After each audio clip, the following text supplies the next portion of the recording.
Good afternoon, everybody. It is Tuesday, June 22nd. It is 5 o'clock on the dot. We are going to go ahead and get started with our regular meeting today, so I'll call this meeting to order. Welcome to all of my board colleagues that are with us, both in person and via Zoom. Glad to see you all. Welcome to all of our staff. Thank you for being with us today, to all staff that are here in person and on Zoom as well. And to everyone joining us on our YouTube channel, we're glad to have you with us and joining us today. So we will go ahead and get right into our meeting. We'll start with our board norms and protocols as we do at every board meeting. As a board, we agree to respect the differences of opinions in making decisions for the district, to follow best practices in managing the superintendent and the management of the board itself, to stay on task when conducting business for the district, including while at board meetings, to never surprise the superintendent or each other when conducting official business of the district, to read these norms at the beginning of each board meeting and at board workshops as a reminder of how to conduct our meetings, and to continually self-check to determine if we are following our norms when conducting district business. With that, Ms. Smith, would you do a roll call, please?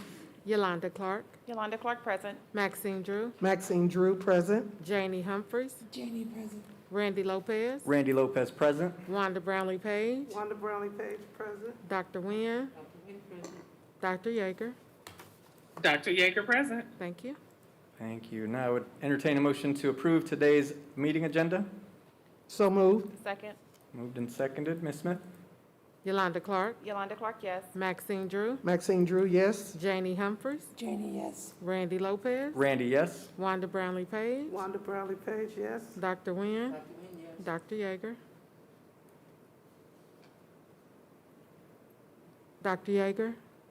Dr. Yeager, yes. I couldn't hear her online. Oh. Let us know if you have trouble hearing Ms. Smith, and I'll remind folks, if you're speaking, please make sure you speak directly into the microphone so we can hear you on Zoom and online, please. And all mics are hot, so just FYI. All right. So we'll start with our community comments. We do have one. I will just remind all folks that are watching that would like to submit comment. We are temporarily still having community comments submitted to our board clerk, so you may submit that via email, or you can call Ms. Smith and submit your comment. All comments must be submitted no later than noon on the Monday before the board meeting so that they may be read at the board meeting. So Ms. Smith, thank you. Good evening, KCKPS Board of Education members. My name is Melanie Remp, and I currently teach 8th grade social studies at Arrowhead Middle School. This fall will mark my 8th year at Arrowhead and my 3rd as cheerleading coach. I am writing to you because I have concerns over the mascot of Arrowhead.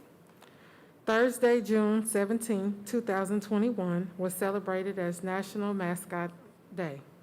Nowadays, virtually every day has a National Day recognition. Many of these holidays are for fun and have relatively no cultural significance for most populations of people. However, I thought this would be a good time to reach out to share my concerns about the mascot of Arrowhead Middle School. As a cheer coach, my duties include, but aren't limited to, teaching a squad cheers and skills, helping athletes develop various skills, and leading the squad to grow and encourage school spirit.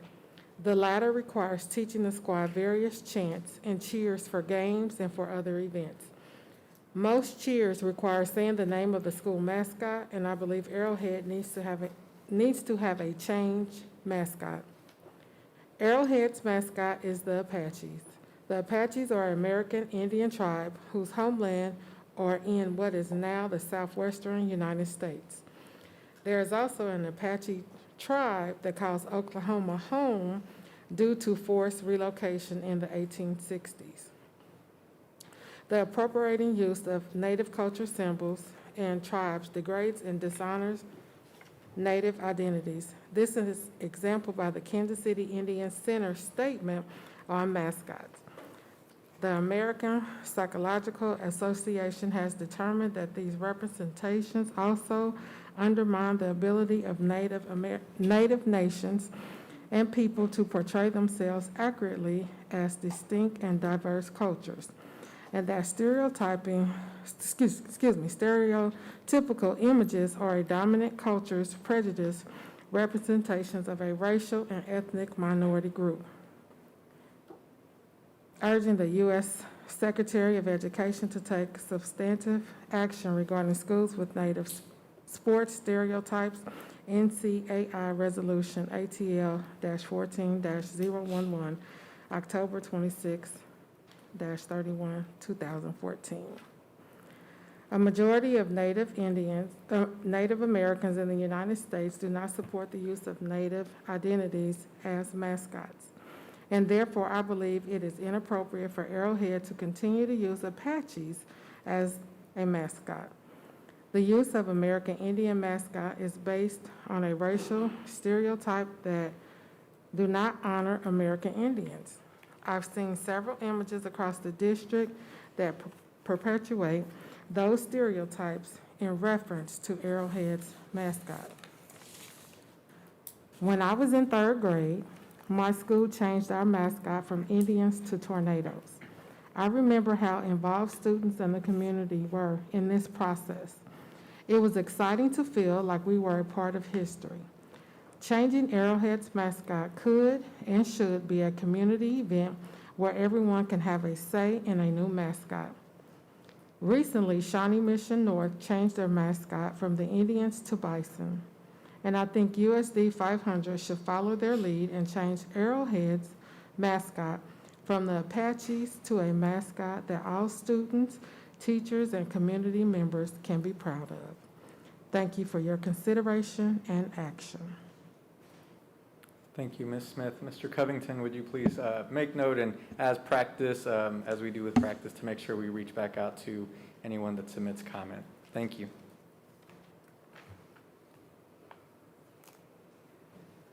At this time, I would ask for a motion that the Kansas City Board of Education open the public hearing for the republished Gifts and Grants Fund for the 2020-2021 year. So moved. Second. Moved and seconded. Ms. Smith? Yolanda Clark, Yolanda Clark, yes. Maxine Drew, Maxine Drew, yes. Janie Humphries, Janie Humphries, yes. Randy Lopez, Randy, yes. Wanda Brownlee Page, Wanda Brownlee Page, yes. Dr. Nguyen, Dr. Yeager. Dr. Yeager, yes. Thank you. Thank you. I would now open the floor for any comments or anybody that would like to submit comment for today's public hearing.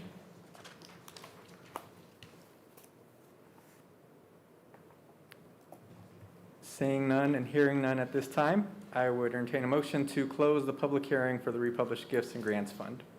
So move. Second. Ms. Smith? Yolanda Clark, Yolanda Clark, yes. Maxine Drew, Maxine Drew, yes. Janie Humphries, Janie Humphries, yes. Randy Lopez, Randy Lopez, yes. Wanda Brownlee Page, Wanda Brownlee Page, yes. Dr. Nguyen, Dr. Yeager. Dr. Yeager, yes. Thank you. Thank you. Motion passes. All right. At this time, and again, in Dr. Miguel's absence today, I will be trying to run our school board meeting. Next up, we have a recommendation by Dr. Alicia Miguel, Interim Superintendent of Schools, and as submitted by Mr. Dennis Covington, Chief Operating Officer, a recommendation to approve the republishing of the Gifts and Grants Funds for 2020 and 2021 school year. Would entertain a motion to approve that. So moved. Second. Then seconded. Any questions or discussion? Ms. Smith? Yolanda Clark, Yolanda Clark, yes. Maxine Drew, Maxine Drew, yes. Janie Humphries, Janie Humphries, yes. Randy Lopez, Randy Lopez, yes. Wanda Brownlee Page, Wanda Brownlee Page, yes. Dr. Nguyen, Dr. Yeager. Dr. Yeager, yes. Thank you. Motion passes. Thank you.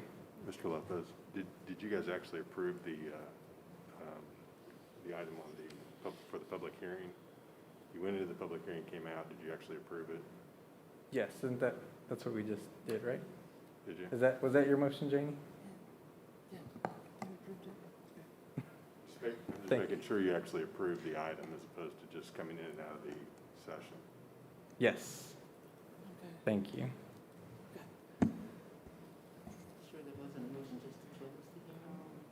Right. Yeah, I think you better go back, yeah. Okay. And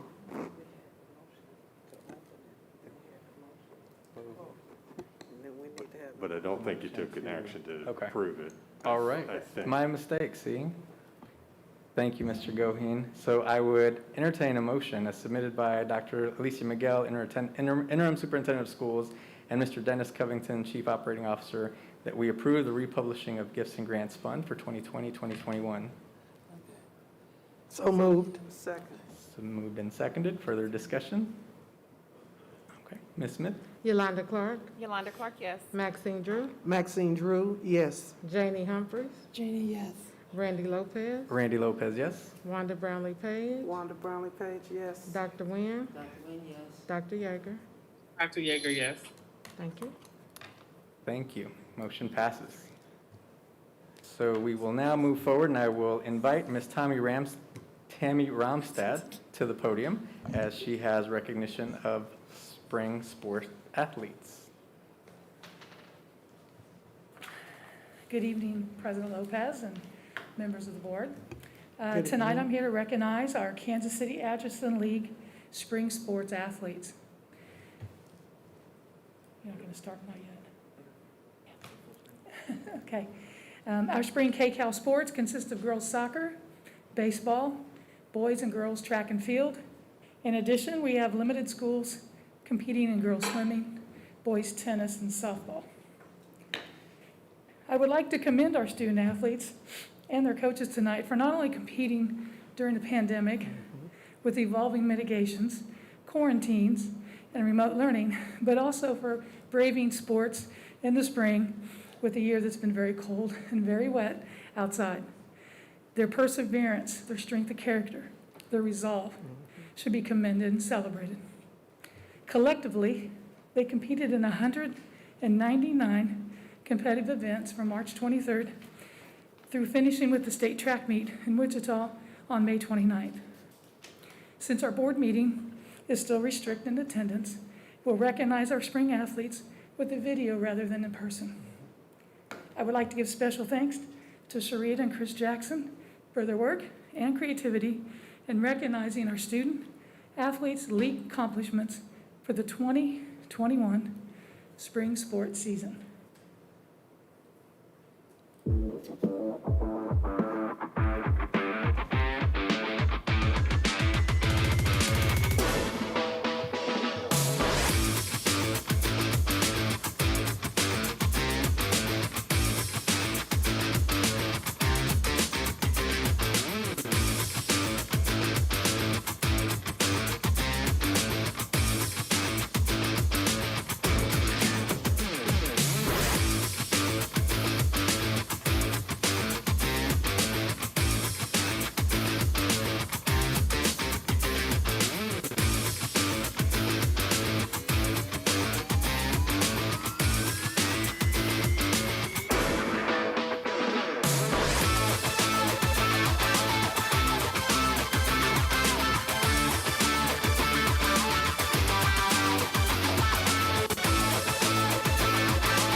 Thank you. Thank you, Ms. Romstad. I would just say congratulations to all of our athletes, to all of our coaches, to their families, and Ms. Romstad, just want to say thank you to you for your continued diligence, your patience, your commitment to our student athletes, the coaches, and to all of our sports programs in the district during this trying time and challenging year.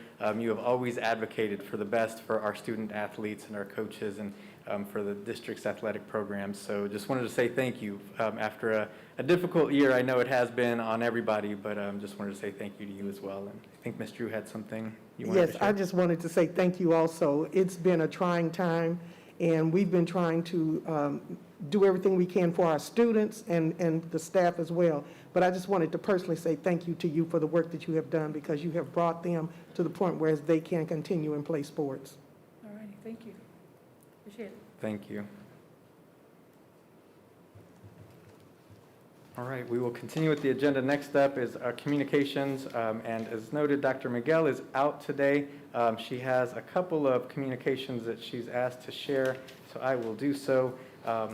First off, the Heart to Heart International has partnered with the Kansas City Friends of Alvin Ailey to hold a vaccine opportunity with Gloria Willis Middle School on June 23rd for their first dose and July 14th for second doses for anyone ages 12 and older. Heart to Heart will open the opportunity to all KCKPS students and families, so you should have information on that. And then there is a Don't Throw Away Your Shot community event. The Unified Government Public Health Department and the Kansas City, Kansas Public Schools held a COVID vaccine clinic at F.L. Schlegel High School on June 7th and at Sumner Academy on June 9th, where we had 30 individuals who received their first vaccination on these two dates. In order to attract a larger number of students and families to receive their COVID vaccinations, the school district has contacted additional community partners to sponsor a larger community event on June 28th at F.L. Schlegel and June 30th at a new location at Carl B. Bruce Middle School. As a result, the event will now feature both district resources and community organizations in addition to the COVID vaccine clinic. This will include, but not limited to, free food and hygiene and cleaning boxes, which are donated by the Public Health Department, Cross Lines, Community Health Council, NBC CDC, United Healthcare, and Free State Logistics, Enough is Enough, and McKinney-Vento free backpacks, which were donated by Wyandotte Angels, PACES, KCK Public Library, and others. So we are excited for that. For those opportunities. So if you'd like more information, we'll make sure that we send that information out. We also have other partners like Mission Adelante, El Centro, the KCK Police Department, Swope Health Mobile Dental Clinic will offer free dental screenings and fluoride treatments. So lots going on to try to get folks their vaccines. It's free, so we'll make sure we have more information for you. There are raffle giveaways of $100 Visa gift cards and more.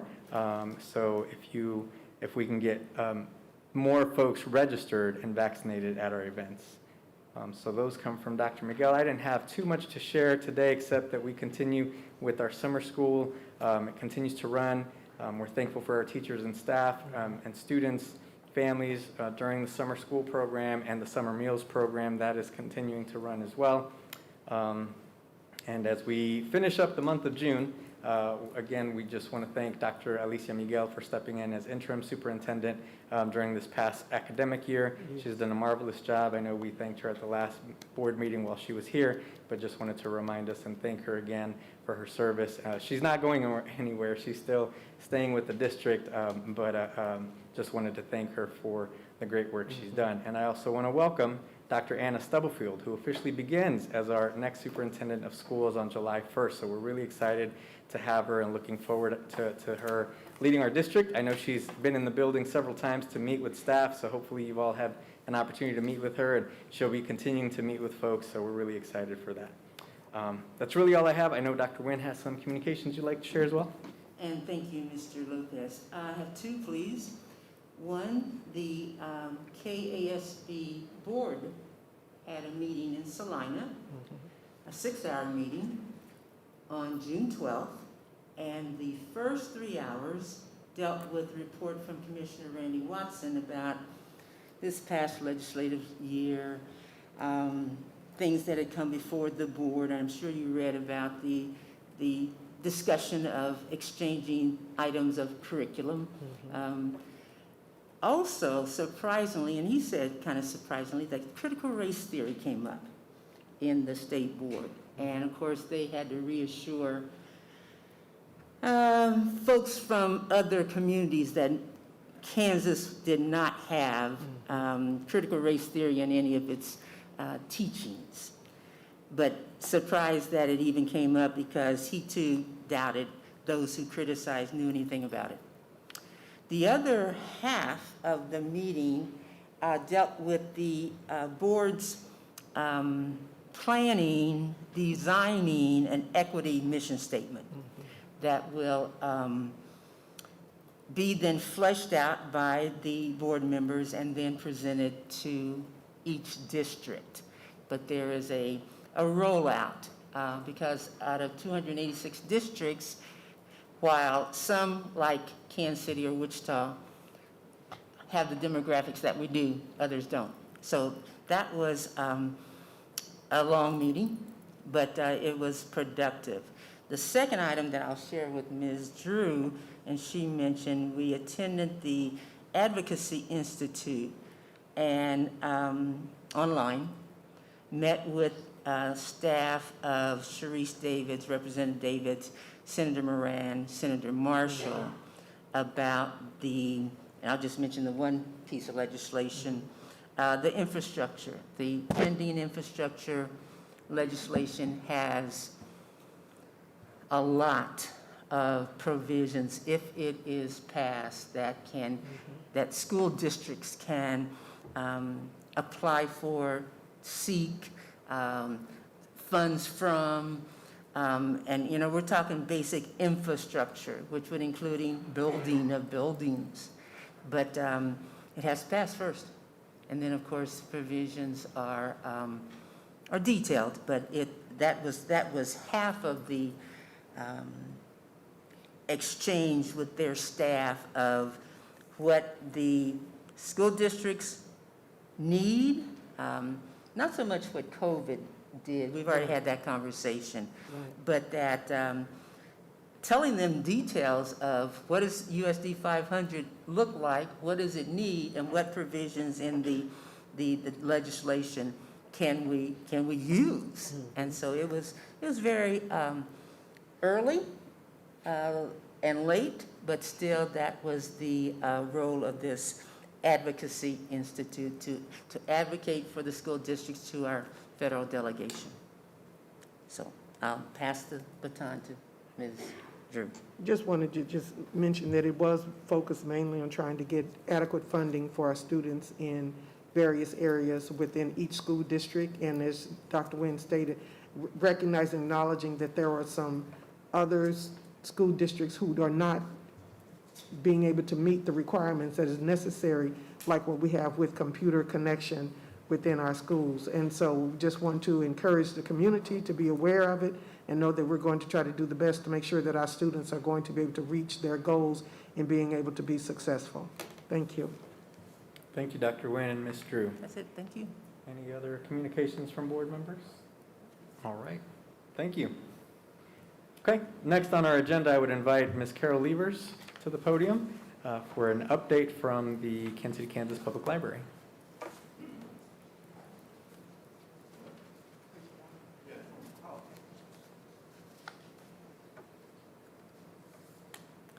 Good evening, Mr. Lopez. Good evening, board.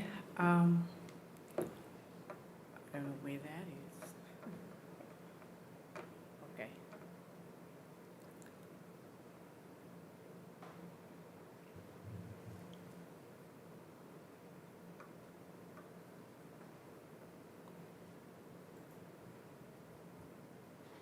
It's on my screen, but it's not there, so I'm not. Apologize. We'll get a little technical help. There we Okay, go. there it is. Okay, appreciate that. Thanks. This is the early report, June report. June is not over yet, but I thought, well, I'll try and share.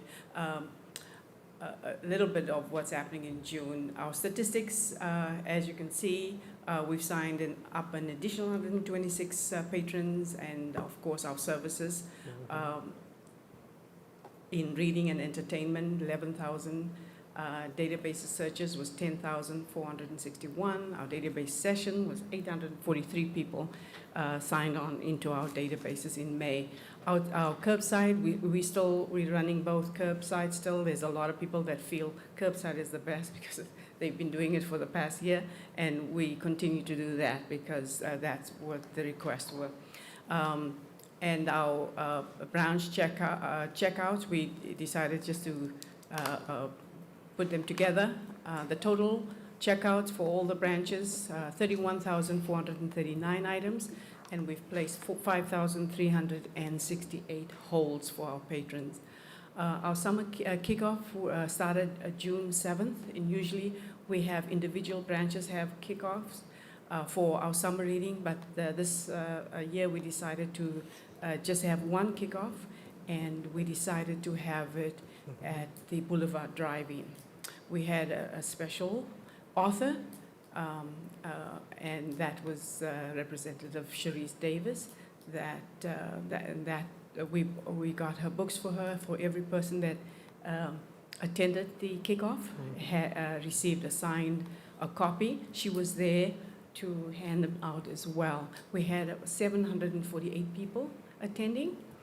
I'll just share a couple of pictures with you. It was beautiful, it was nice and warm, it wasn't too hot, and everybody was excited, everybody had smiles on their faces. And you could see the kids were just excited to get their free books.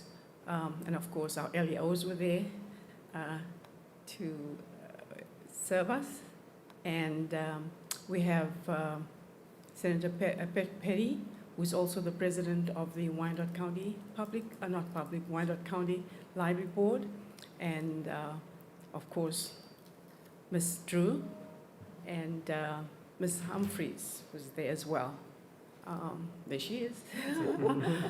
Okay, we had quite a few people, and we received a lot of positive feedback, and people said we need to do it at least once a year. So, you know, with this COVID, we're just changing things as need be, and hopefully we'll do more in the future. Thank you. Any questions? Any questions for Ms. Levers? Nope. All right. Thank you, Ms. Levers. Great work. Okay. Moving on with our first agenda item under board updates. Recommended that the Kansas City Board of Education receive as a first reading of the parent handbook as submitted by Ms. Lisa Garcia-Stewart, Director of Student Services, and as recommended by Dr. Alicia Miguel, Interim Superintendent of Schools. And we have with us Ms. Garcia-Stewart. Good evening, Board President, Vice Chair, Mrs. Wanda Brownlee-Page, board members, Good evening. and our superintendent's not here tonight, but good evening. I'm just here before you this time of year. It's time to update the parent handbook. This is the first read, so there are still many additions and corrections being made. I provided the Google link, and I know that Leslie provided you a hard copy so that you could have time to look at it and provide feedback, edits, suggestions as you have time to go through it. I won't be before you again for the second read until July 20th. That is our next board meeting, so you have plenty of time to provide feedback, and then the final approval based on any additional information will hopefully be the first board meeting in August. And that really works out for our health services, as we have to provide additional updated information that you'll notice isn't quite ready to be updated in the first read of the parent handbook. We were able to update the immunization information. As always, the information that has been changed, tweaked, or adjusted is highlighted in yellow. The previous information has strike-through in it, with the exceptions of the calendar, because those are documents I have to upload, so we just removed the 2021 calendar and inserted the 21-22 calendar. And I'll pause there for any questions, but again, no action needed. This is just the first read, and I'll present the second read at the July 20th meeting. Thank you. Questions for Ms. Garcia-Stewart? Will we include our mask policy by then? I didn't Yes. see anything in there when I saw It's, it today. yes, it's not in there, and I have been working with Elizabeth, so she knows, and we've talked that she'll likely have that updated information by our July 20th. So that's all pending. She's had an opportunity to look at it, depending on where we are at the review of our current mask guidance that expires on July 31st. So if I don't have it for the July 20th, because that's before our current mask mandate expires, then I'll have it for our third read. So it may require an additional read, and so just kind of preparing you for that based on the updated information that Elizabeth will be providing on our new guidance as we move forward in the parent handbook. Thank you. Dr. Yeager? Clarification from Greg. I thought we had to approve each read and not just say, okay, well, that's the first or second. I thought we had to approve each read. Technically, you're not approving the reads until the final, you're accepting them. So it would generally be a motion to accept the first read, which just means that the board has taken the proposed policy into the record, it's public record at that point. So I make a motion that we accept the first read. I second it. Moved and seconded. Further questions or discussion? No. Is it possible when we get any updates? Because we just got this today. I know I checked Monday, I didn't see it. But Okay. can we get it a little sooner? Sure, So we absolutely. can really do a due diligence and check it out? Absolutely. Thank you. I'll make sure that you do. Thank And you. you did give us the dates in which you were going to present the information, am I correct? And before Yes. it is presented, we will be getting that information Yes. of the updates, okay? Yes, and I can continue to print the copy, and I also provided the Google Doc where you could, it depends on what your preference is. I can print it, or the Google Doc was submitted, and you could create notes in that too, whichever format is most feasible for your preference. Well, I don't mean any harm. I'm just saying, I'd like it a little sooner so I can really look at it. Because I checked Saturday, I checked Sunday, and I checked Monday. I didn't see it, so I'm just asking, can we get it sooner to review it?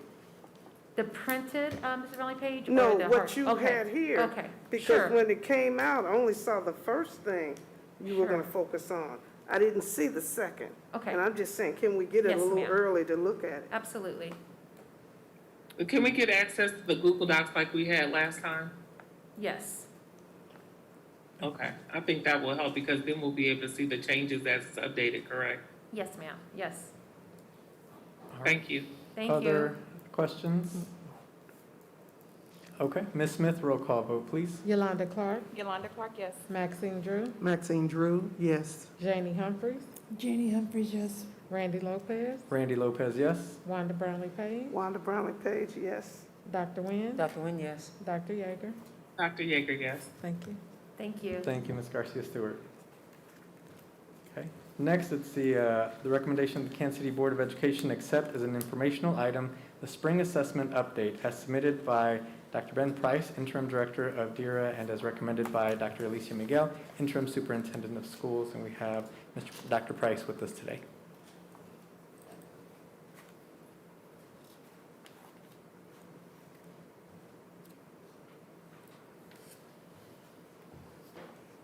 Good evening. Good It's very evening. nice to be with you all again, providing this brief update on the spring assessment window, some pieces of data we collected. Big, broad, and generally, the two primary pieces of evidence we'll talk about today was the A reading and A math screening results from the FastBridge screening. That happened at the end of the year, right up against the end of school. That was required. And of course, providing grades and feedback in the spring was also required. The instructional focus remained the same, which is providing high-quality instruction and the use of the common assessment data in the PLCs. The CAP data, the summative data, is going to be validated and checked in July. That's the state window for validation and checking, and we'll present that in the fall after it's been validated and cleaned. With regard to FastBridge results at the district level, again, concentrating on A reading and A math, given the similarity of those tests to the MAT test, which I know was in place for many years here. At the district level, we see that roughly 30% of students scored in the low-risk category or above. And again, that's likely or very likely to meet grade level outcomes. So 30% of students, K-12, were likely or very likely to meet grade level outcomes and objectives in reading. And that breaks down this way in elementary, 25% roughly, again, in that low risk or above category, likely or very likely to meet grade level objectives. Middle school saw a similar percentage, 27%, again, of students scoring low risk or above. One note, that is on these graphs, the blue plus the orange here would give us the percentage of low risk or above. And in high school, we saw a higher percentage of 41.85% of students scored low risk or above. And again, that's the blue plus the orange there. With regard to A math, again, assessing similar kinds of things as the math portion always did, we see at the district level that 27.64% of tested students scored at the low risk or above. Again, likely or very likely to meet grade level objectives. In elementary, we see a similar percentage, 24.82% scored at low risk or above. Middle school, 25% roughly. And high school, 35%, again, scoring in that low risk or above category, likely or very likely to meet grade level outcomes in math. Looked at high school GPA, and we see that 44.9% of high school students earned a semester 2 GPA of 2.0 or greater, and 54% of high school students have earned a cumulative GPA of 2.0 or greater. But when that breaks down as far as grades go, there's a wide distribution here across both middle school and high school that would contribute to the GPA. This chart here represents the percentage of students receiving at least one of this kind of letter across middle school and high school. So 63% of middle school students received at least one A in the fourth quarter. 58% of middle school students received at least one B. 56% received at least one C. 44% received at least one D in the fourth quarter, and 57% received at least one F for the fourth quarter. Percentages are similar in high school, with 62% of high school students receiving at least one A, 55% receiving at least one B, 52% receiving at least a C, 41% receiving at least a D, and 52% receiving at least an F. And that F category includes students with all zeros in all classes and any I's, N's, C's, and W's. So it's a little bit wider of a category, more than just the 59 or below. So again, the wide distribution of grades across all letters, across middle school and high school is I think something to note in the fourth quarter, given that it was the in-person quarter. So what this means for 21-22 assessment and research is we're going to strengthen the connections between the FastBridge skills and grades earned, and then link those skills and grades to other kinds of formative data gathered that can offer different perspectives on what students are learning and how they're learning. We'll, of course, connect results presented here to the validated CAP summative data later in the fall, but also assess the potential impact of the in-person instruction received during the fourth quarter, knowing that we're continuing in-person instruction next year, and what that might mean for FastBridge fall screening going forward on any results seen there. And for more, what this would mean instructionally as far as an instructional focus for 21-22, I'll invite Matt Anderson up here to speak. Thank you, Dr. Price. Good evening, President Lopez, Vice President Page, board members. It's good to see you all. Just wanted to give you an update. Now that you've heard about the data, what are our plans for next year as it regarding instructional focus? So on the screen, you can see that we have a graphic here. This graphic helps us represent that moving into 21-22 school year, Kansas City, Kansas Public Schools will implement a multi-tier systems of support framework, which is the umbrella for all the work that we will be doing as it relates to academics, behavior, and social emotional learning. When we implement a multi-tiered systems of support framework with fidelity, it will provide us in this district a clear and coherent and consistent focus on students, and that it ensures alignment across the system. It will also help us support the district in focusing on a limited number of priorities and to set up evaluation measures to help us eliminate the initiatives and the programs that are not positively impacting our students' achievement. We also, when we implement our MTSS framework, can increase our students' math and reading achievement for all levels. And then finally, with the implementation and fidelity of its use, we can ensure that we establish consistent behavioral and social emotional supports that assist the whole child. And that is what we need in order to get our students to achieve at higher levels, is focusing on all aspects of the child and not just the academics piece. In this corner, you can see the Kansas MTSS framework graphic. And in that, you see in the center, there's a graphic of a triangle. And this represents the tiered levels of a multi-tiered systems of support. All refers to Tier 1, which is approximately you want 80% of your students to be successful with Tier 1 grade level content.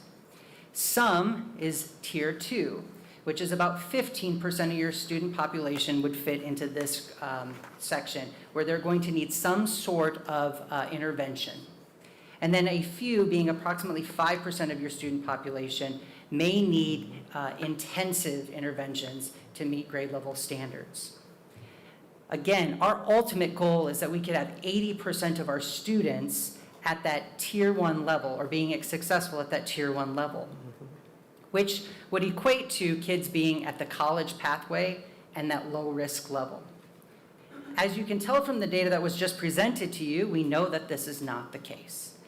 Therefore, in our work with the Kansas TASN MTSS team, we have determined, and they have worked with us and said that we need to continue on focusing on strengthening our Tier 1 core instruction so that all students can be successful on grade level content.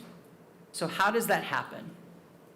When we think of it from the academic side, we look at curriculum instruction and assessment. Again, our goal would be to focus on that quality Tier 1 instruction, where we utilize our focus model of instruction, which is our growth model and our use for evaluations, with SIOP, which is Sheltered Instructional Observation Protocol, which is our ESL framework, and our co-teaching framework for special education.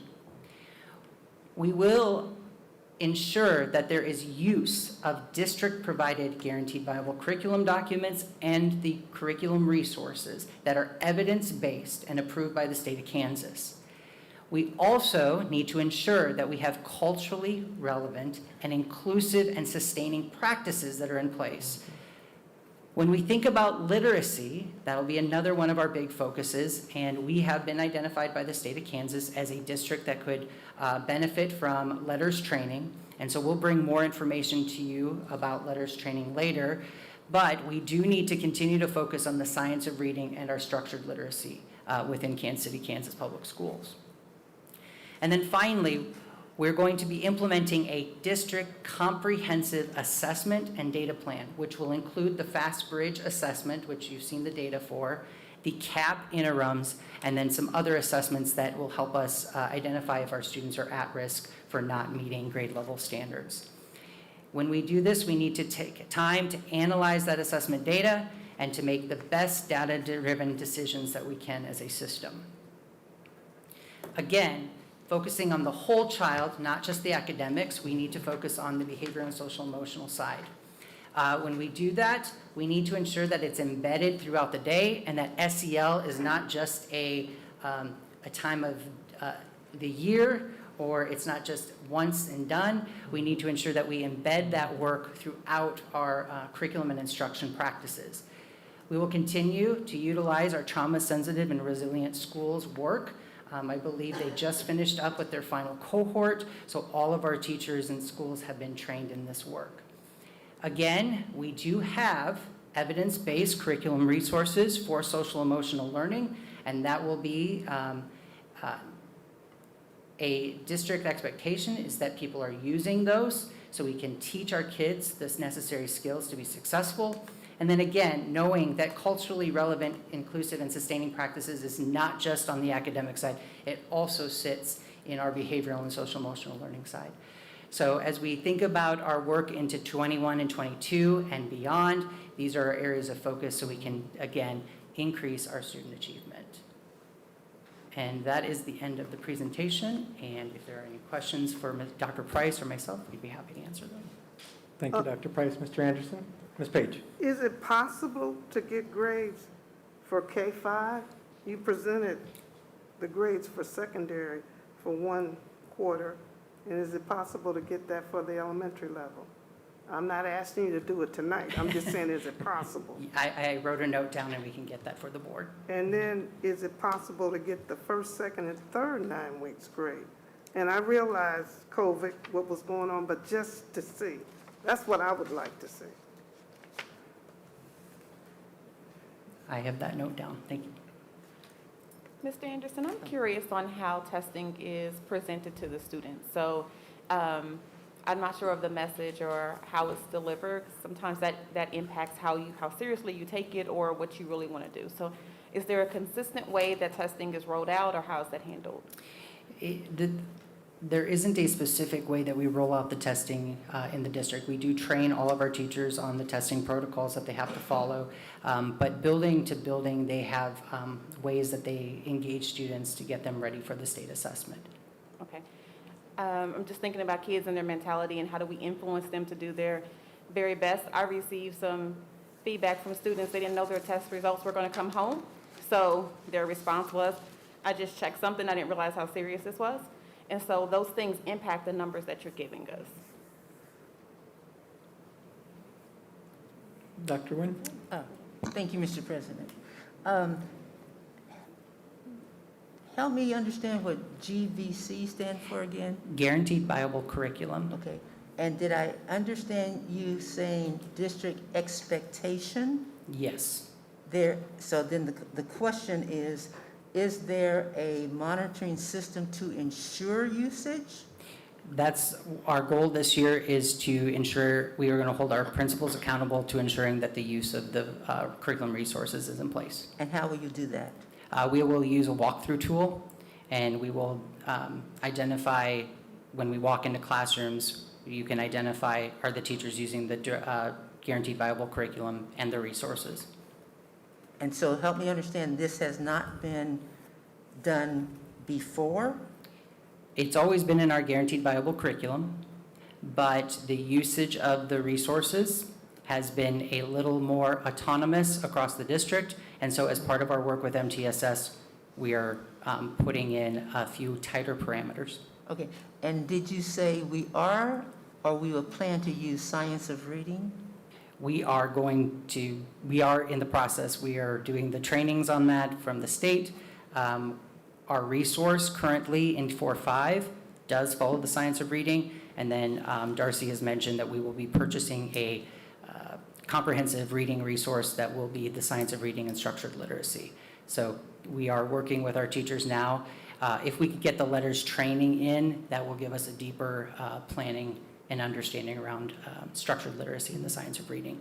So there are plans to start in August? The plan for letters is currently October or January to do the training. So between August and January, what do you do? We utilize our current curriculum resource, and we've been training our teachers to start beginning to think about how to put those structured literacy components in place with the training that we did last year with the dyslexia training. Okay, thank you. Mm-hmm. Thank you, Mr. President. Thank you. Ms. I Drew? do have a question, Lopez. I know that one board member asked for additional reports from Matt, but my concern is how long will that take, and is it truly needed by other board members? I personally do not need additional reports, but I want to know. I wasn't asking for the entire board. I said I would like. Right, that's what the I said. question for me. How much time would that take away from Matt is supposed to be doing to get a report for one person? That's my concern. Will this information come back to us again, Mr. Anderson, Mr. Price, in terms of these assessments? The state assessment data will be brought back in the fall once it's validated by the state. Once we could possibly bring that information, if you don't want us to do it now, we can always bring that information to the board at our next meeting. I can work with Dr. Toe, who will be our incoming director of DARA. I do want to say thank you to Ben for stepping up and being our interim director of DARA and all his hard work. So I will work with Dr. Toe if that's the board's wishes to have it presented. My just concern is that if there's other priorities ahead of that, that wouldn't be a precedent for one board member. If that would take 2 or 3 hours out of your time schedule, knowing that it's, the end of the year, trying to prepare for what's coming up, that's my main concern. And if you can tell me where I can go and look and find it, I would do it. But I'm asking the expert, and I'm not saying this shouldn't take that much time. But if you could, get the information. That's all I ask. Because how do I get it? If you can tell me Currently- where to go and get it, I'll go do it. Currently, you can't pull the district level data for Okay, that that's what I information, thought, so I we would gotta have to ask pull it. somebody. Ms. Drew? First of all, I just want to say thank you. I took the time to read through all of this, and I was very impressed with the concept of the idea that, considering what our students had gone through last year to have to endure during the pandemic, the idea of your looking at everything specifically and making sure that we move forward to get them to learn, to be able to improve their grade improvement. I think this is a good plan that is going to be put into place. I was greatly impressed with the fact that we should continue with Tier 1 because a lot of them probably missed out on a lot, but it will also give us an opportunity to see a greater improvement as they move forward in 2021, 2022. And I just wanted to say thank you for that. You're welcome. Thank you. Okay, just one more. Dr. Nguyen? Thank you. Help me remember, does FastBridge meet the criteria of dyslexia screening? Yes. Okay. It's on the approved list for dyslexia screeners for the state. And help me again remember timeline that every student must have been screened? They will do it 3 times a year, and it will be the fall, the winter, and the spring. So it'll be August, December, and May. Okay. Sorry, I have to look at my colleagues too to make But sure. at what point do we have, what's the deadline to have screened every kid By May of 2020? of this next, of 2023. Is that the next? No, 2022. I'm trying to figure out Okay. which year. Is it 2022? Yes. So with that, you will have data on every student. Yes. So I'm kind of responding to the concern of reporting that by law, you will have to have a report that reflects every student? Ben, can you?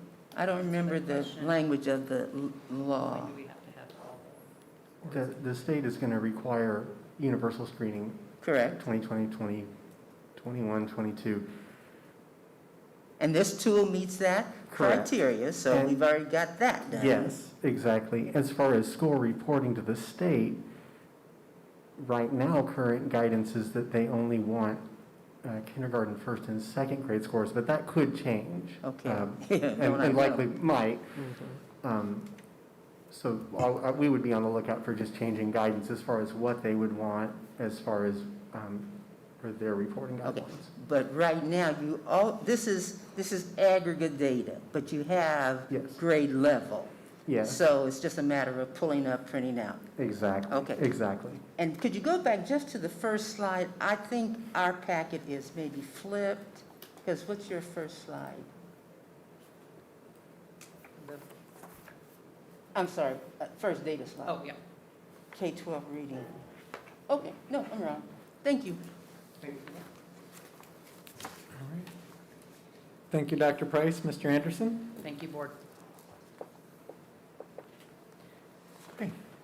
Next, it's recommended that the Kansas City Board of Education accept as an informational item an update from the Fontes and Pinnell Equity and Diversity Audit as submitted by Ms. Darcy Swan, Director of Curriculum and Instruction, Mr. Matthew Anderson, Interim Assistant Superintendent of Teaching and Learning, and as recommended by Dr. Alicia Miguel, Interim Superintendent of Schools.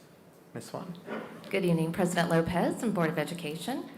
This is just an informational item to give you the results of the Fontes and Pinnell text audit that we, as a curriculum and instruction team, along with the Department of Equity and Inclusion, we started this project in March, and we had about 10 teachers from our field plus members of the curriculum and instruction team We made up the cadre that did the work on this audit.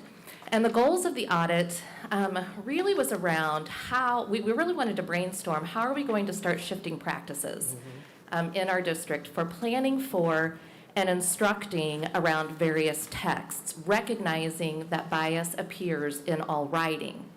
But we wanted to identify levels of bias in texts and really determine whether that bias is teachable or whether the bias that was found in the text was hurtful and offensive. We wanted to understand ways to assess for bias so that we could coach up our coaches, coach up our principals, coach up our teachers on how to make the best instructional decisions using some guidance from the curriculum and instruction team along with the Department of Equity and Inclusion. So to walk you through the results, we read over 850 texts from Fontes and Pinnell. And this ranged from early childhood through third grade. And just as a reminder, we will have a new K-3 reading resource in a year. So we have Fontes and Pinnell for one more year as we work through our pilot and the adoption process for a comprehensive K-3 reading resource. So we wanted to make sure that we looked at all available texts and make sure that we removed any from the system that we felt like weren't worthy of educational merit or didn't meet the criteria for what we considered anti-bias.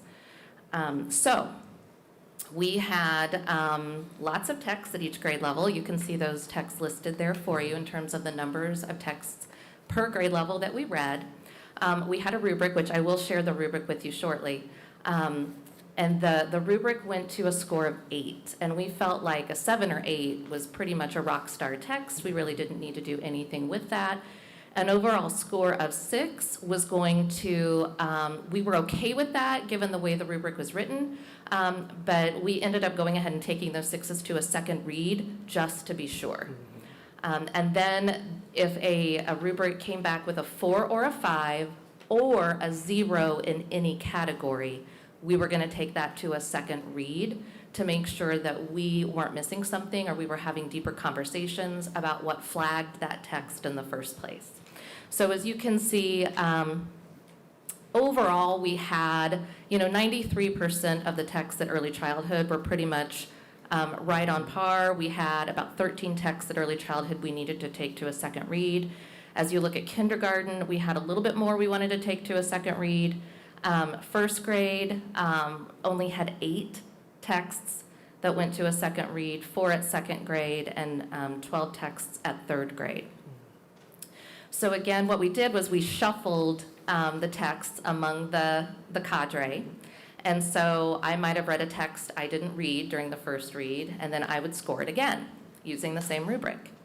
And in doing so, we had, again, upwards of 30 texts in some grade levels, as low as 12 texts in first grade.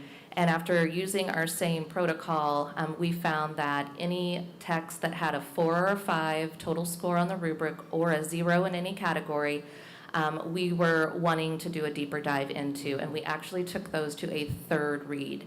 And that third read was done with our curriculum and instruction team along with our Department of Equity and Inclusion, where we sat in a room and we really had some deep conversation about why those texts were potentially flagged. And one of the things that we had asked our cadre members to do was not only to give it that score on the rubric, but also give us comments and share your thinking. What were the questions or wonderings that you still had around this text? And so in doing that third read, we came up with these final results, and that is that we are making recommendations that 2 texts at early childhood, 2 at kinder, 1 at first, 2 at second, and 2 at third be removed from the collection because we felt like there wasn't enough educational merit and or presented enough bias that wasn't a teachable bias. It might be seen as a hurtful or offensive bias to a group of individuals. Interestingly, one of the themes that we found in some of our older texts was around sexism and how females were portrayed in certain texts. So just to share with you that screening rubric. we looked at really four main categories. One of those categories being illustrations and pictures and whether or not those pictures contain stereotypes. We wanted to look at the plot or the central topic, again, looking at stereotypes or negative portrayals of certain peoples or cultures. And then the subject matter and the characters. Were the characters diverse? Were they multifaceted? Were they dynamic in their relationships?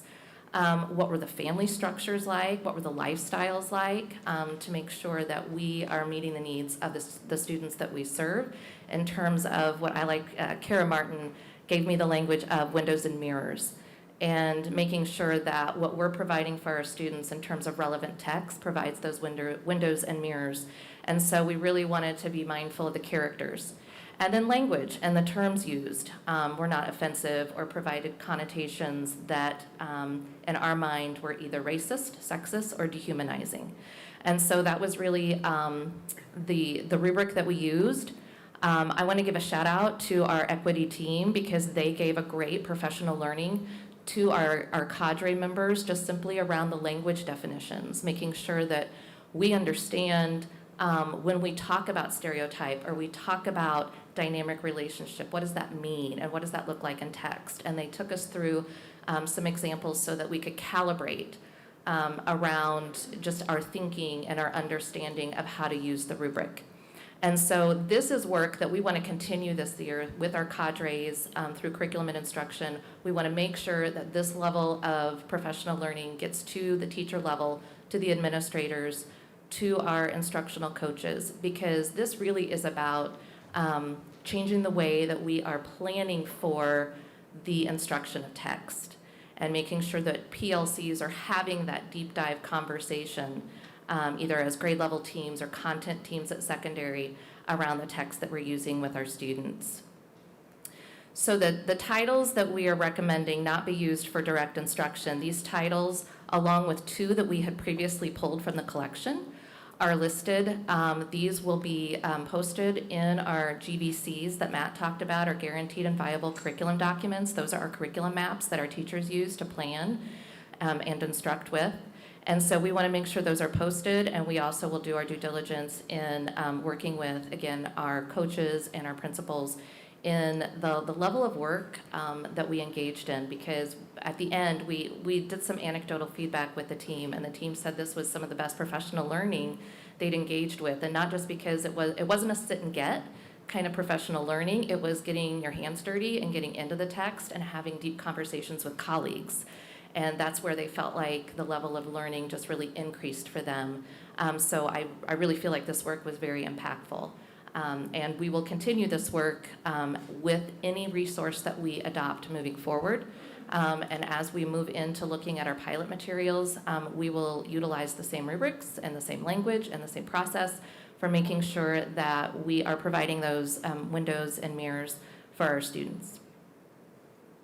Any questions? Thank you, Ms. Swan. Any questions for Ms. Swan? I'll take one. Dr. Nguyen? Thank you, Mr. Lopez. So did I hear or did I not hear the cadre will move to the next grade levels? Did I hear that or did I not hear that? No, well, so if you're asking if we're going to do this with our 4th and 5th grade materials, that is our Amplify materials. We already have purchased those materials, but we plan to do this work on the back end. We will do this work on the front end of our resource adoption for K-3, and this is work that our secondary teachers are going to be engaging with because we are going to move with changing up our process for the way in which our schools have been adding supplemental resources to the classroom. So for instance, we have a core resource now, which is My Perspectives. That resource was put through the same adoption process with a few minor tweaks since I've come on board, but a very similar process for looking at those resources, engaging whether those resources are appropriate for our students. So the My Perspectives is our core resource. At secondary, we have buildings who choose to add supplemental resources to that. Could be novels, literature circles, those kinds of things.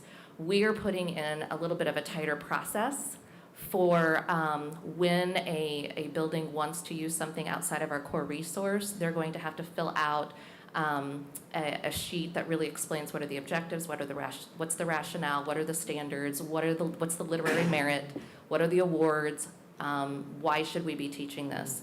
And so that will now come to district office, and district office, our teams and our cadres will be working on making approvals on those so that we get a little bit of a tighter handle on what we're using in our classrooms with our students and making sure that we have, first, relevant text, rigorous text, and making sure that it's college and career ready for our students. Okay, so does your answer mean during the summer you're going to look at 4th and 5th grade? It's not necessarily a summer project, it's a project that we will engage in throughout next school year. It is this was time consuming. It was over 400 man hours to do this, which is obviously well worth it. But working with Allie Rice, who is our elementary curriculum coach, she's going to be running our pilot. So with looking at our current resources, we may have to have maybe a different point person or some different structures in place, but it is something we'll engage with in starting this fall. It's not going to happen this summer. It just wasn't on the docket for a project for this. So there's potential that you may have in the curriculum, the 4th and 5th grade curriculum, books that are offensive. Well, the 4th and 5th grade looks a little different. They're not individual books like Fontes and Pinnell. It's an anthology. So the bad and good of it is that anthology comes with a really strong efficacy study and is approved like as a research-based, evidence-based program that doesn't necessarily assess its bias levels. So we need to do that, but those texts come within an anthology, so that's not a just remove it from the curriculum like a Fontes and Pinnell would be. That's going to require us to do something a little different because we can't just remove it from the anthology. It would be giving recommendations that certain texts not be taught. And so that's going to cause a little bit more of a barrier because it's not like a Fontes and Pinnell book bucket where we can just go and have them send us the books back. So, because you know the studies we have discussed is that 5th grade Right. level, that there are really some high percentages of offensive works in that whole collection of works. So are you thinking the Fontes and Pinnell, or are you talking about the CKLA Amplify? no, I'm talking about I think we talked about the American Library Association study of the racist implications in that 5th grade level of Fontes and Pinnell's selection. Right, so currently we don't use Fontes and Pinnell Okay. at 4th and 5th. It's CKLA Amplify, which Okay. is what was adopted last year. So that's why we have this little bit of a split at elementary. K3 continued using Fontes and Pinnell. 4th and 5th grade, they use CKLA Amplify, which is, it's an interesting series because what it does is it takes what's called core knowledge. So it embeds science articles and social studies articles plus some fictional works, and it's an anthology with units of study. And so that's very different than what we have at K3 right now with Fontes and Pinnell. So that will require us to go in and look at bias in those passages because that is important work, but it looks a little different because it's not just a book bucket, it's an actual anthology like you would find at middle or high school. And so if we were to remove something from that's just going to be a little trickier for us, but we aren't using Fontes and Pinnell at 4th and 5th. So help me understand, Mr. President, one more idea.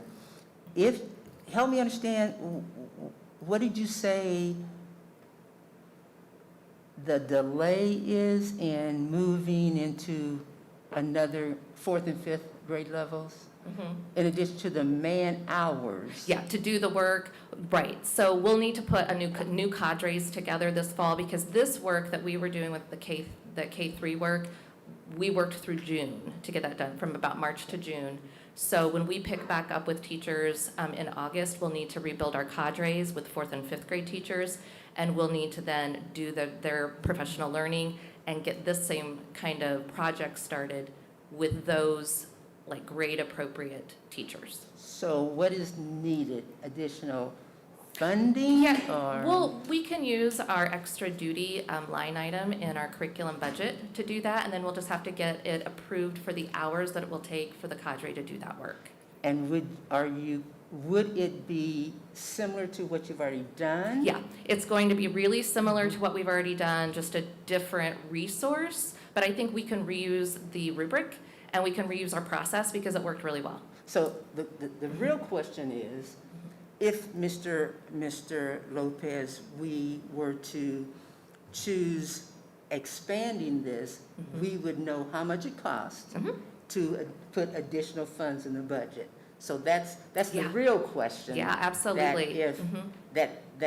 You say you have funding, but if there's additional funding necessary, then you could, at a drop of a button, We could provide you give those us the numbers. number, Yep. and then we can choose to put it in the budget for next year. Absolutely. So, thank I have you. an Yeah, additional absolutely. question.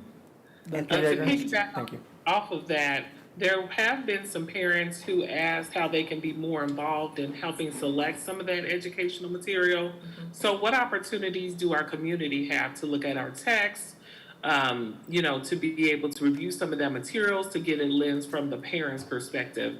With the letter that we received today, plus other comments concerning racial issues with our, naming of schools or naming of some of the things in our community. I'm just wondering, how can we get our community involved for those who may truly want to be involved in that review process? One thing that comes to mind is, now that Juneteenth is a national holiday, how can we help to explain the true meaning of it rather than it, sometime being smoothed over or not telling the true story of what's depicted based upon, our real experiences?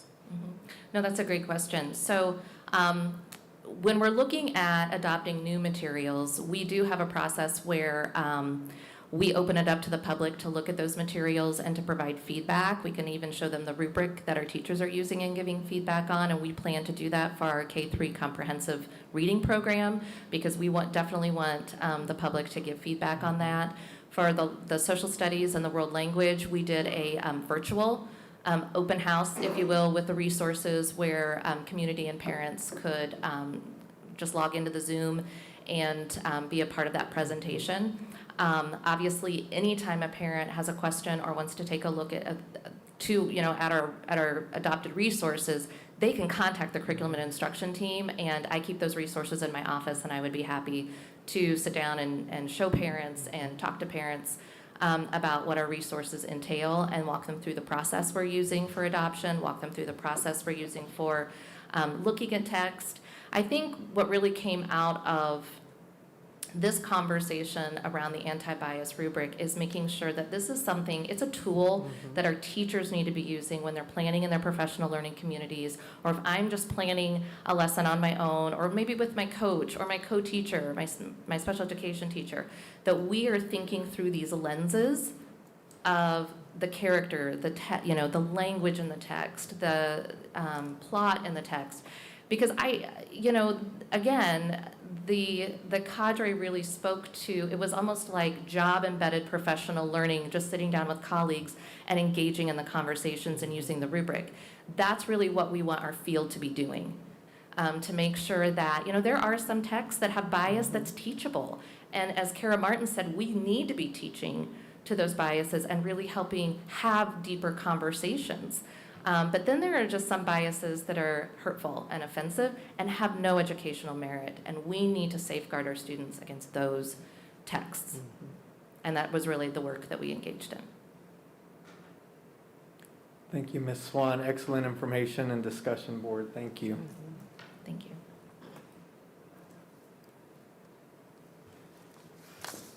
Next on our agenda is a recommendation that the Kansas City Board of Education approves the MOU and partnership between the Kansas City, Kansas Public Schools and the Greater Kansas City Hispanic Development Fund at Wyandotte High School for the 2021-22 academic year, as submitted by Dr. Troy Pitch, Instructional Improvement Officer, and as recommended by Dr. Alicia Miguel, Interim Superintendent of Schools. Before we begin, I will recuse myself and hand over to Ms. Page to continue on. I'll leave the room and come back. Thank you. Good evening, esteemed members of the board. Good evening. Good evening. 1 month ago, I was here in front of you with an information item which covered the Hispanic Development Fund's Family College Preparation Program, MOU. Tonight, we asked for your consideration of action on that item, but I wanted to be here and available to answer any questions that may have come up since the time I presented last month. I make a motion that we approve the Hispanic Development Fund Family College Preparatory Program. Second, please. It's been moved and second that we approve the Hispanic Development Fund Family College Prep Program. Are there any questions? Okay. Can we get Ms. Smith, the roll call? Yolanda Clark, Yolanda Clark, yes. Maxine Drew, Maxine Drew, yes. Janie Humphries, Janie Humphries, yes. Wanda Brownlee Page, Yes. Dr. Nguyen, Yes. Dr. Yeager. Dr. Yeager, yes. Thank you. Thank you. Thank you. Thank you.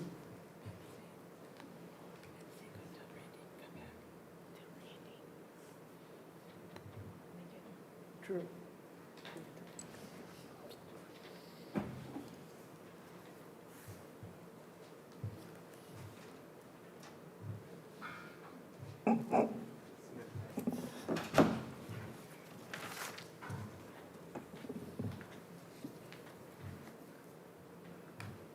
All right, thank you. Next on our agenda, I would entertain a motion to recess to executive session for teacher negotiations pursuant to the exemption for employer-employee negotiations under the Kansas Open Meetings Act, going in at 6:18 for 20 minutes, coming back out at 6:38. So moved. Second. Moved and seconded, Ms. Smith? Yolanda Clark, Yolanda Clark, yes. Maxine Drew, Maxine Drew, yes. Janie Humphries, Janie Humphries, yes. Randy Lopez, Randy Lopez, yes? Wanda Brownlee Page, Wanda Brownlee Page, yes. Dr. Nguyen, Dr. Nguyen, yes. Dr. Yeager. Dr. Yeager, yes. Thank you.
Entertain a motion to come back into open session. So moved. Second. Ms. Smith? Yolanda Clark, Yolanda Clark, yes. Maxine Drew, Maxine Drew, yes. Janie Humphries, Randy Lopez, Randy Lopez, yes. Wanda Brownlee Page, Dr. Nguyen, Dr. Nguyen, yes. Dr. Yeager. Thank you. You're back in open session. Would entertain a motion to go back into executive session for 10 minutes, going in at 6:40 and coming out at 6:50. So moved. Second. Ms. Smith? Yolanda Clark, Yolanda Clark, yes. Maxine Drew, Maxine Drew, yes. Janie Humphries, Randy Lopez, Randy Lopez, yes. Wanda Brownlee Page, Dr. Nguyen, Dr. Nguyen, yes. Dr. Yeager. Thank you.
Turn to open session, please. So moved. Second. Ms. Smith? Yolanda Clark, Yolanda Clark, yes. Maxine Drew, Maxine Drew, yes. Janie Humphries, Jeannie, yes. Randy Lopez, Randy Lopez, yes. Wanda Brownlee Page, Wanda Brownlee Page, yes. Dr. Nguyen, Dr. Nguyen, yes. Dr. Yeager. Dr. Yeager, yes. Thank you. Thank you. We're back in open session.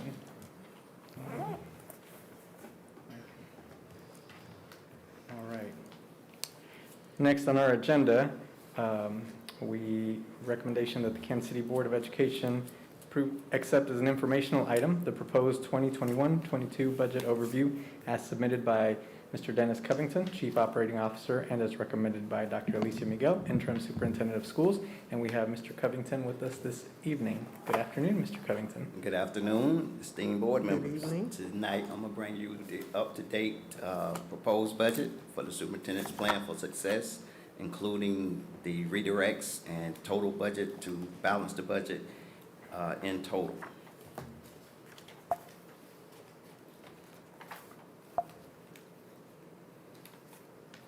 First, we'll go back to, a lot of these slides you've seen before, so I'm gonna go through them sort of quickly. The review of our strategic priority rankings. These are how you all ranked our strategic priorities, with student achievement being number 1, safe and respectful learning environment number 2, which is tied with our good steward of resource and financial accountability as your top 3. Our revenue projections, our state approved budget increase is about $5.1 million. And our approved meal levy that you all voted on would increase our LOB by $4 million. So we have $9.1 million there. Then we determine our redirects, our costs and priorities of new funding, maximize our use of the funds, and balance the budget. Categorize redirects by looking at the impact they have on the district, with no significant impact being rated at the top, with minimal, major, and ranking up to the reductions. Then we look at determining our costs for our new funding requests. We looked at our building needs assessments and our case for investments, and then we prioritize these new investments. And to maximize the use of funds to balance the budget. And then we present to you the balanced budget. So, as I forestated, our additional revenue was the state proposed budget of $5.1 million. The mill levy change to supplement the general was $4 million, for a total of $9.1 million of new revenue. Also, we went through the budget, and these are programs listed here that we can reduce in the budget or eliminate. Then 1, targeted literacy. As you all recall, this was a program that we set in place for Tier 1 instruction. This program is being eliminated. It was replaced with the stuff that Mr. Anderson went over with you earlier with MTSS, and therefore we can eliminate the dollars associated with the targeted literacy program. The Tier 3 intervention program, which is a reduction of $1,059,870, this program provided reading specialist positions for the district. The program had no staff changes in the past 3 years because schools have been hiring their own with their Title I money. And we're also including 7 reading specialists in our ESSER II money for our 7 CSI elementary schools. So we can eliminate the Tier 3 intervention program. The substitute line, as you all know, that when we first brought the subs back in-house, the budget on that line was way too high, and we feel even with this reduction, we still have enough money to cover all our subs. District-wide equipment, the district had quite a big budget for equipment that we were not spending at the rate that it was budgeted. So reducing that line by $565 still leaves us adequate amount of funds to cover district-wide equipment. The Donnelly College Gateway to College was a Diploma Plus program that we eliminated 2 years ago. Northwest Extended, we brought Northwest in line with all our other middle schools for their yearly calendar. That saved us $300,000. The early separation stipends, this leaves about $1.2 million still on that line to cover the costs for all our early separations if they do decide to retire. And then the Emerson Extended, that program has been reduced to where it only cost us about $60,000 to run the Emerson's extended day program. So we can reduce that budget by $1.4 million. So our total redirects and reductions comes to $4,873,898. Investment in our staff, we had allocated $4.5 million for salary increases for certified. The 2% stipend that we need to continue, that was approved 2 years ago for SPED, cost us $125,000. We are proposing a 3% salary increase for all our classified at $1.9 million. And then we had our market adjustments for para aid and support, about $225,000. The market adjustments for director, assistant principals and assistant directors, about $970,000. Bilingual salary increase of $50,000. Holiday pay, longevity employee. I didn't want to go through all the details of those because I presented those at the last meeting, so that was just a refresher of those costs.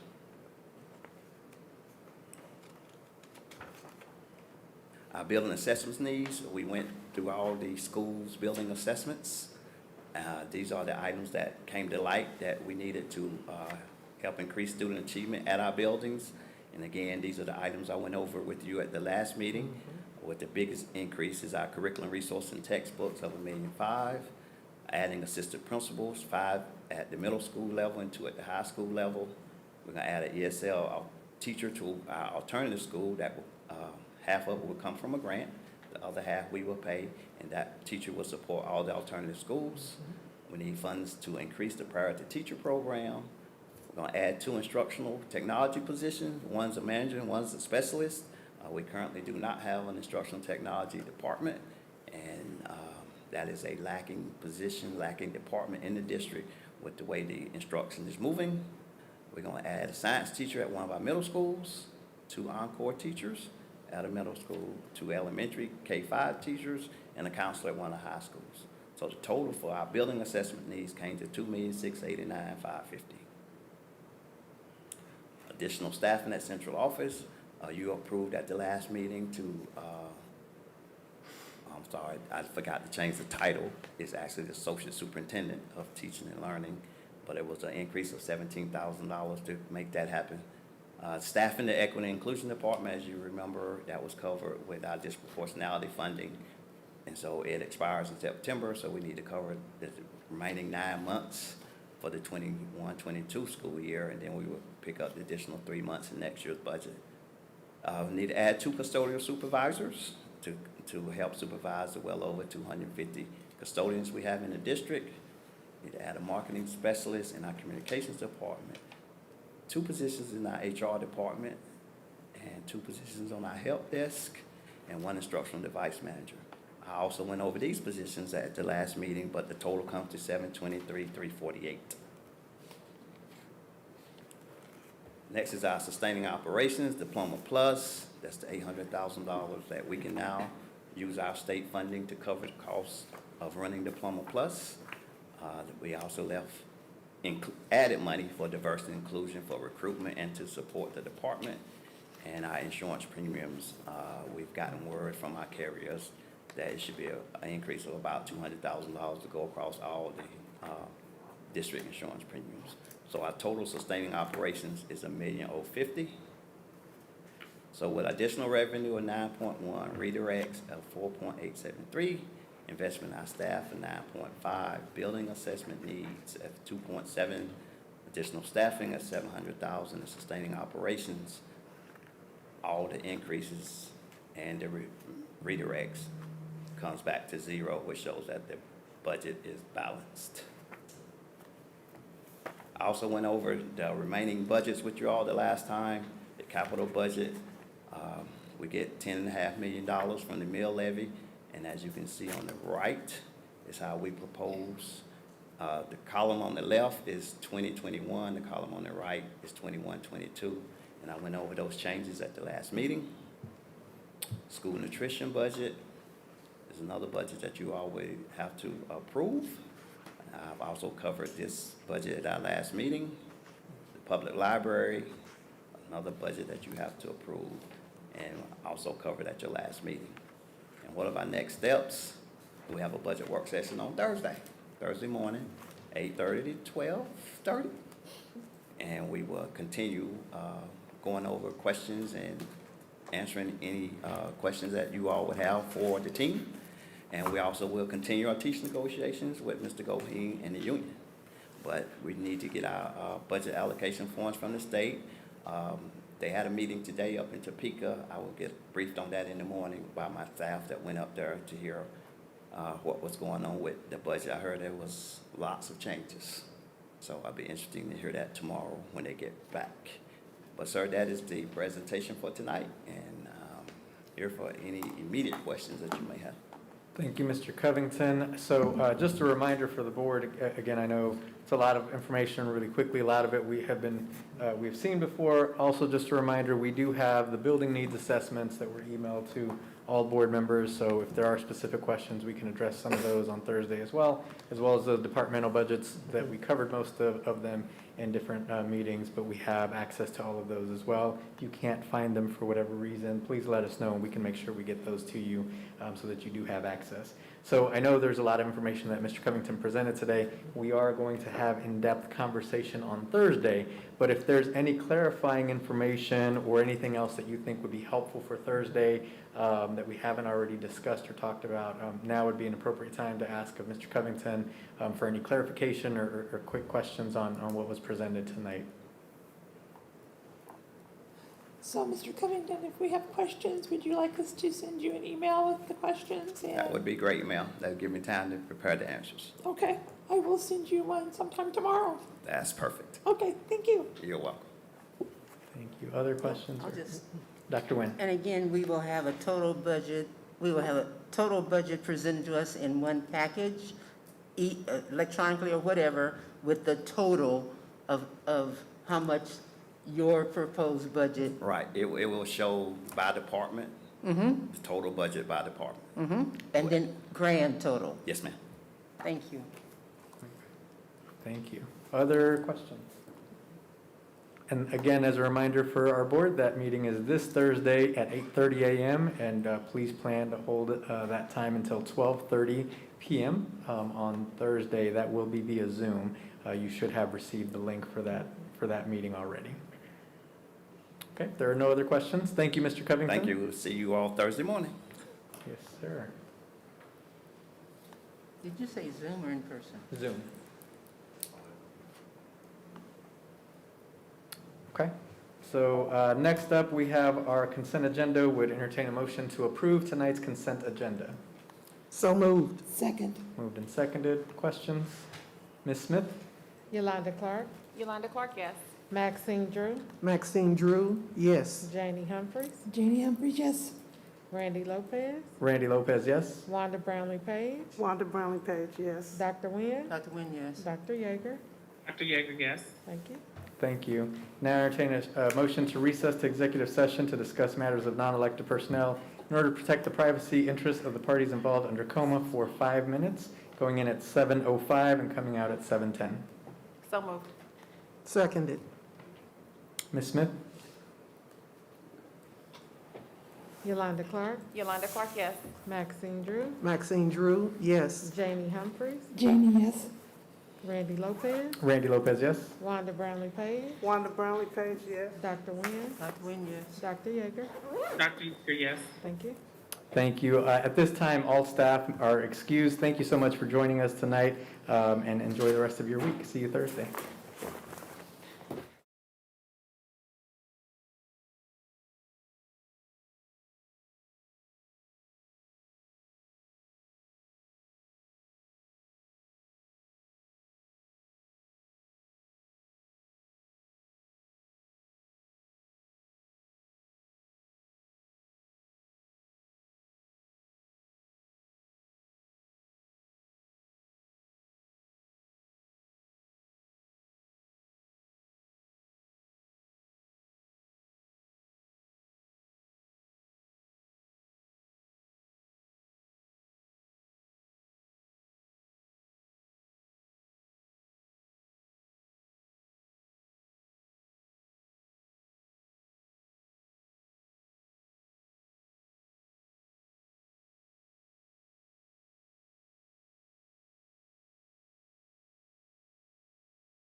Motion to come back into open session, please. So move. Second.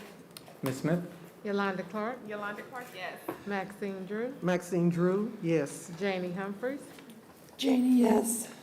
Randy Lopez, Randy Lopez, yes? Wanda Brownlee Page, Wanda Brownlee Page, yes. Dr. Nguyen, Dr. Nguyen, yes. Dr. Yeager. Dr. Yeager, yes. Thank you. We're back in open session. Thank you. Just again, a reminder that we do have our budget workshop this Thursday at 8:30 a.m. via Zoom. You should have the link. There should be a public link for anybody that wants to join us publicly as well. Unless there's anything else from our board, this meeting is adjourned. Thank you so much. Enjoy the rest of your night.